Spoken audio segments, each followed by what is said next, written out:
The Carnival of Shadows arrived at dusk, cloaked in the dim light of the setting sun. It crawled into Hollow's End like a spider seeking a dry and dusty corner, weaving its web of dread and despair. Their music was a discordant symphony of wheezing calliopes and off-key horns, echoing through the empty streets like a haunting lullaby. The residents of Hollow's End shuttered their windows tight. They locked their doors, hoping to keep the darkness at bay. No one dared to step outside, not even to peek through the curtains. The Carnival of Shadows was not a place for joy or laughter. It was a place of fear where nightmares came to life. The carnival performers weren't there to entertain or amuse. They were there to frighten, to send shivers down the spines of all who dared to look their way. They fed on the fear of others, drawing strength from the terror they inspired. And no one frightened the residents of Hollow's End more than the Juggler, a master of shadows and deception. He was the carnival's ringleader, the orchestrator of their dark performances, the source of its twisted magic, a dark sorcerer in the guise of a performer. He was tall and gaunt, with a grin that could curdle milk, a smile that promised nothing but pain. His eyes, two black pits in his skull, glittered with malice, reflecting the darkness within.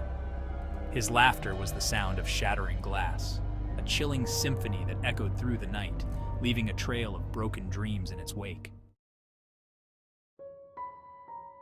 Hollow's End was once a cheerful and lively place. Children's laughter once echoed joyfully in the streets. Now, only the wind whistled through the empty, silent lanes. The houses were dilapidated, their paint peeling, windows boarded up and broken. The townsfolk were a somber and quiet lot. Living in the shadow of the Carnival of Shadows had taken its toll on them. They lived in fear, their faces etched deeply with worry. They whispered tales of the Juggler and his terrifying, eerie troupe. But even in the darkest of times, hope can flicker and shine. In Hollow's End, that flicker of hope was a young boy named Luca, brave and determined. Luca was small for his age. He had messy brown hair and bright, intelligent eyes. He wasn't particularly strong, but he was quick and agile. He had to be. He was alone. His parents had vanished a year ago, swallowed by the shadows of the carnival. Luca was determined to find them. He believed they were still alive, held captive by the sinister performers. This belief fueled his courage. This belief fueled his defiance. I refuse to cower like the other townsfolk. I refuse to let fear rule me. To defeat the Juggler and his troupe, I need more than just strength. I need cunning. I need courage. Luca spent his days exploring the deserted town, his ears tuned to every whisper, every rustle. He listened to the wind as it whistled through the crumbling buildings. Sometimes he thought he could almost hear his parents calling his name. He learned to navigate the shadows, becoming one with the darkness. He knew every nook and cranny of Hollow's End. He knew the creaking floorboard in the old bakery and the loose brick in the wall behind the town hall.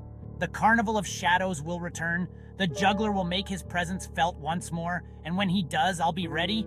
I'll face my fears. I'll find my parents. Luca knew that when the time came, he would be ready to face whatever horrors awaited him. Luca didn't run.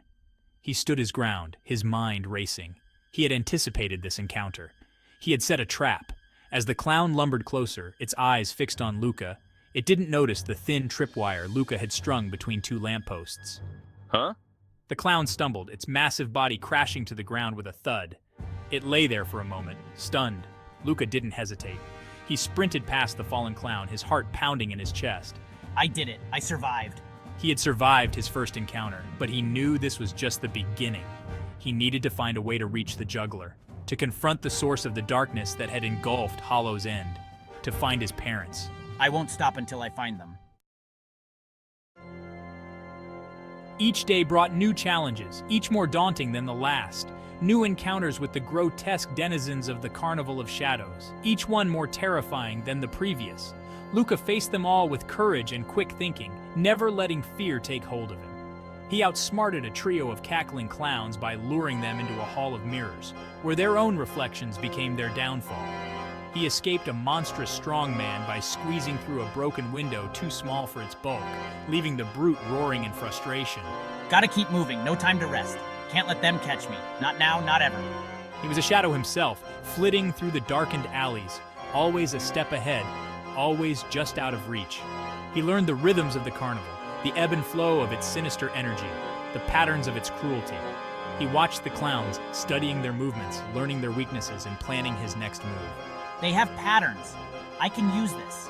I can turn their own tricks against them. He knew he was getting closer to the Juggler, the mastermind behind the carnival's horrors.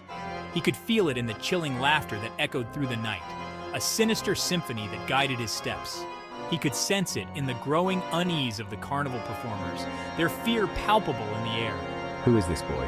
How does he know our secrets? Why can't we catch him? What makes him so elusive? They were afraid, their confidence shattered by a mere child. They could sense him getting closer, the end of their reign of terror drawing near. Just a little more. I'm almost there. I can do this. I will end this nightmare. The air crackled with anticipation. The clowns had vanished, melting back into the shadows. The eerie carnival music had ceased, replaced by an unnerving silence. Luca stood in the center of the town square, his heart pounding. And then, he saw him, the Juggler. He emerged from the swirling dust of the carousel, his black cloak billowing behind him. He was tall and skeletal, his face a mask of cruel amusement, his eyes like black marbles fixed on Luca. So the little mouse comes to play. The Juggler chuckled, a dry, rasping sound. He raised his hands, and 3 gleaming, razor-sharp juggling pins appeared, spinning lazily in the air. The game had begun. The Juggler's pins were a blur of motion. They whistled through the air, inches from Luca's face. Each throw was precise, deadly. But Luca refused to be intimidated. He had faced his fear. Now he would use his cunning. I can do this. I just need to focus. He had noticed something about the Juggler, something crucial. His power, his menace, it all stemmed from his hands. Those pale, skeletal hands that controlled the deadly pins. Those hands were the key to his defeat. His hands. That's it. Luca knew what he had to do. As the Juggler launched another volley of pins, Luca didn't try to dodge. He charged, his small frame weaving between the deadly projectiles. The Juggler, taken aback by this unexpected move, hesitated for a fraction of a second. That was all the time Luca needed. Now! He launched himself at the Juggler, his small hands reaching out, aiming for the pale, bony hands that held the pins. The Juggler, surprised by Luca's sudden attack, faltered. The pins clattered harmlessly to the ground. No. The Juggler roared in anger and frustration. The moment the pins left his grasp, the shadows that clung to the town, to the carnival, to the Juggler himself, began to recede. The eerie music sputtered and died. The grotesque clowns froze, their painted smiles cracking. The carnival, once a vortex of fear and despair, began to crumble. The Juggler, stripped of his power, collapsed to his knees, his strength drained and his spirit broken. The shadows that had clung to him, that had fueled his cruelty, dissipated into the night, leaving behind only the cold, empty air. He was nothing more than an old man now, his face etched with years of malice and regret, a lifetime of darkness reflected in his eyes. It's over, finally. The nightmare has ended. Luca stood over him, his small chest heaving with exhaustion and relief. He had faced his fear, the terror that had haunted him for so long. He had defeated the Juggler, the source of so much pain and suffering.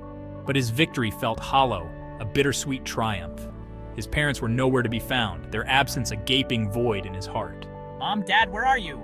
The carnival of shadows, its magic broken, vanished with the dawn, leaving behind only memories and echoes of its dark enchantment. The townsfolk, their fear lifted, emerged from their homes, their faces etched with a cautious hope, a tentative belief in a new beginning. Is it really over? Can we truly be free from the shadows? Luca watched them, a solitary figure amidst the ruins of the nightmare, the remnants of a battle hard fought. He knew, deep in his heart, that the shadows would always be a part of him, a lingering presence in the corners of his mind. The scars of fear, the pain of loss, would linger etched into his very soul. He had triumphed, but at a price, a cost that weighed heavily on his young shoulders. He was alone. He was brave. He was free. And in that freedom, he found a new strength, a resolve to face whatever came next.